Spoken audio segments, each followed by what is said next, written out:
think it's ready to go. What was so bad about the way we used to do it?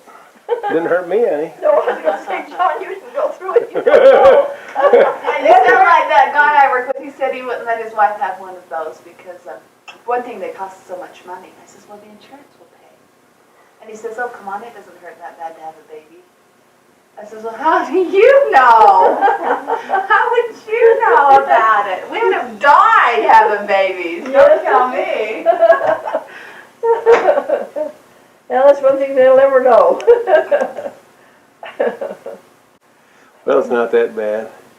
No. When I was born, they squashed my head, I remember Grandma saying that. You heard about that, didn't you? Yeah, Grandma told us about how hard it was to have you. And it's been She thought squashed. she thought she was going to die. It's squashed ever since. His head looks like an egg. Before we start, let's think of what I should do. Should I go home and stay home for about an hour or so and then come back with the kids and then, Sure. or, Well, what I was thinking, I wish I wouldn't have. You want me to go get the I kids? wish I wasn't driving. No, I'd rather you were here because you'll know Grandma's stories better than me to know what questions to ask her. But what I'm thinking is, it might be nice, I was thinking it would be nice for you guys to bring this over to my house because then we could pop it in the TV and look at it. I was Sure. thinking, Carol, why don't you, when you have to go, you go, we'll finish, and then we'll bring it over. Well, your car isn't here.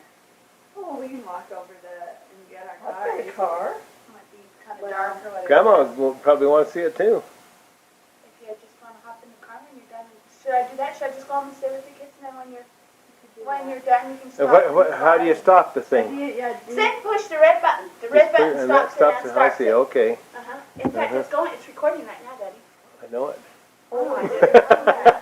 Oh, I can see Grandma whenever that red light is flashing. It's recording. I can't see a red light. Oh, yes, I can. Right up Well, here. let's say the date, so we'll have the date. Okay, the date is what? The 24th of August, 1986. Here we are, ladies and gentlemen, in Centerville. No, in Farmington. You need some big music build up there. Well, you'll have to build up the music club. Yeah, you're the Philharmonic. This is Mom's show, not mine. No, Why this don't we is start with like anything she can remember of her really young childhood? Or, good idea. or what it was like at home or When maybe any remembrances when you from were Mom. before you moved to Canada, how many people? Of course, you were only 3 years old.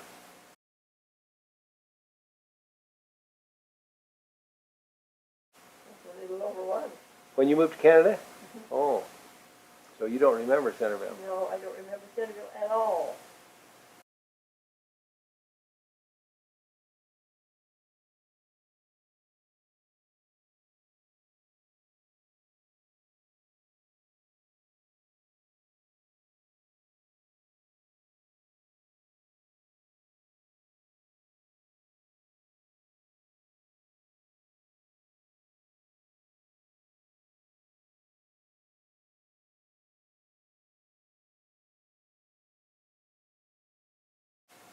What's one of your first, earliest memories? When my aunt told me my big brother was born. Oh, yeah. That's my first memory that I'm sure of. And that was when you were 3, Mom? Yes. That was John Smith. Yes. Tell us about that.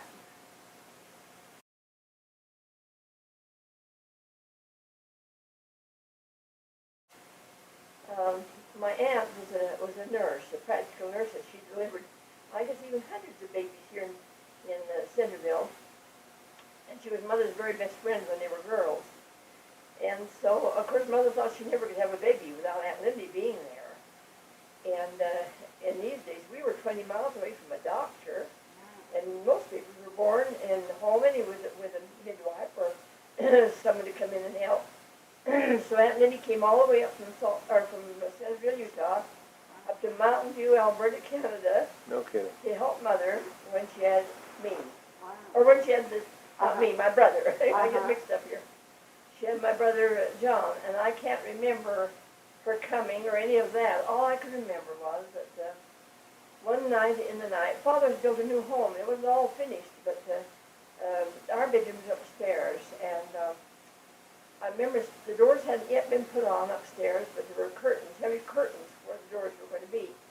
And I think my first recollection was, I was opening my eyes and seeing this curtain part and a light, a lady with a light in her hand coming through this curtain. And she said, I kind of raised up, and she said, Rubie, I got some good news for you. And she said, you've got a little new baby brother. And sure enough, I had. And the next morning, I went down there with my little new baby brother. And who was? So you had him right at home? And yes, and I'm home, you bet. And who was that? That's my brother Smith, John Uncle Smith Parrish. Oh. Smith. How was that? I was at the house that we visited there just a couple of blocks from the temple.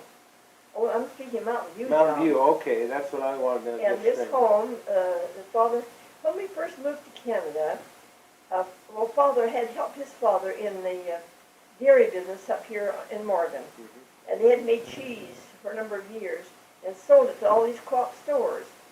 So Father was quite a cheesemaker. He knew how to do it. So he got up in that country, and that was dairy. Man. That was dairy country. There were a lot of cattle up there, lots of milk. So Father went into the cheese business, and right at first, though, I don't remember it. We lived in the back of the creamery. Come in and sit. We had a little apartment. We just got Mother's face on. Is it taping now? Mm-hmm. Hello, sis. Hi, Mom. Come in. Come see you, Hollywood actress, you. They got me on the spot. How you doing, little mother? Fine. You making it? Come sit, sis. Come sit, you won't get on. They've Come just on. got Mom's face. Mom, will you hand me my phone? Sit down, sis. What a nice thing to do. One thing I wanted to know, Dad, it doesn't change the focus when Grandma rocks, does it? No, Oh, good. no, see, I've got it. I didn't know if I've you try got- and focus in and out. I'm glad you told me that. As she was- I wasn't I've got it set for 10 feet, 3 meters, so it I wasn't conscious Stays what I right was on. doing. This your stuff? Uh-huh. That's been fun. Well, Mom, Telling me.